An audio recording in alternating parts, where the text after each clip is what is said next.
জ্বালানি তেলের সরবরাহ বৃদ্ধি পাওয়ায় রাজধানীর অধিকাংশ ফিলিং স্টেশনে জটলা কমছে চালকদের, সেই সাথে কমেছে ভোগান্তি। এখন আর ঘন্টার পর ঘন্টা তেলের জন্য অপেক্ষা করতে হচ্ছে না। অল্প সময়ের ব্যবধানে তেল পাচ্ছেন চালকরা।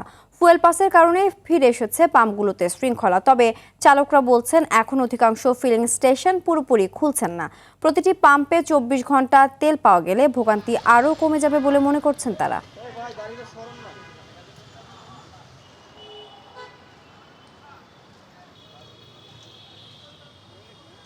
ভোগান্তি কমে আসলো, তারপরে তো সিরিয়াল থাকে।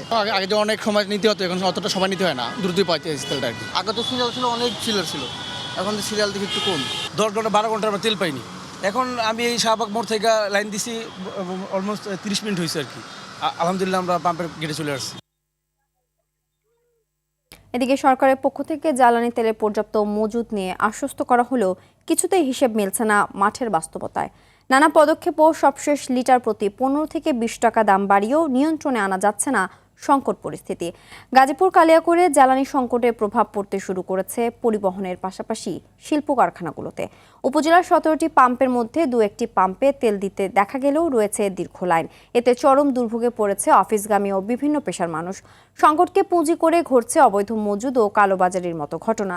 ঢাকার ধামরাইয়ে অভিযান চালিয়ে 600 লিটার অবৈধভাবে মজুত করা ডিজেল জব্দ করেছে উপজেলা প্রশাসন। পরে জব্দ করা এসব ডিজেল সরকার নির্ধারিত মূল্যে বিক্রি করে ওই অর্থ সরকারি কোষাগারে জমা করার সিদ্ধান্ত নেওয়া হয়।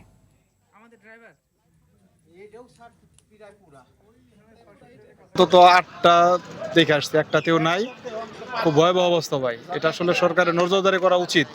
অবস্থা ভাই, আমরা তো অফিসের কাজ করি ভাই, এখন অফিসের সময় মেনটেন করতে পারতেছি না, এই তেলের ওয়েট করতে হয় 4 ঘন্টা 5 ঘন্টা। জ্বালানি তেলের সংকট নিয়ে আরও জানাতে পাবনার ঈশ্বরদী থেকে সরাসরি যুক্ত হচ্ছেন সহকর্মী বাইজিদ বোস্তামি। বাইজিদ, তেল সংকটে পরিবহন খাতে কেমন প্রভাব দেখছেন, ভোক্তাদের প্রতিক্রিয়া আমাদেরকে জানাবেন।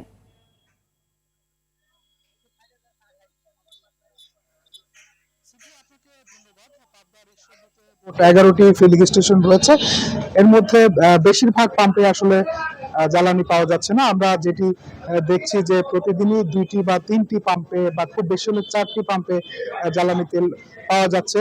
তো সেক্ষেত্রে আমরা যেটি দেখছি যে দীর্ঘ লম্বা লাইন, ভোগান্তি বা ঘন্টার পর ঘন্টা যে অপেক্ষা, সেটি কমছেই না।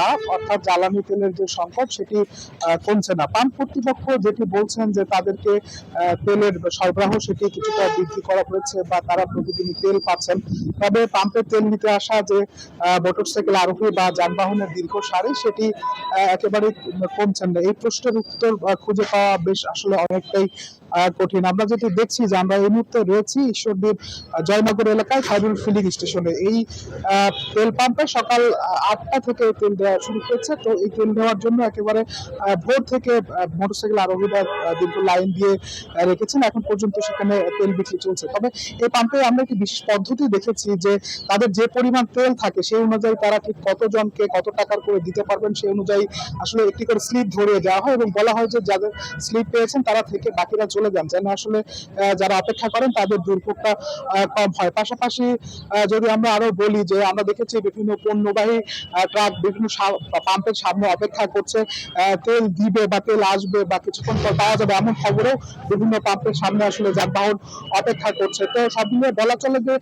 কিছুটা উন্নতি হয়েছে, তবে এখনো সংকট পুরোপুরি একেবারে কাটেনি। তো সিনথিয়া, পাবনার ঈশ্বরদী থেকে জ্বালানি তেলের পরিস্থিতি নিয়ে আমার কাছে এ পর্যন্ত ছিল সর্বশেষ খবর। ধন্যবাদ।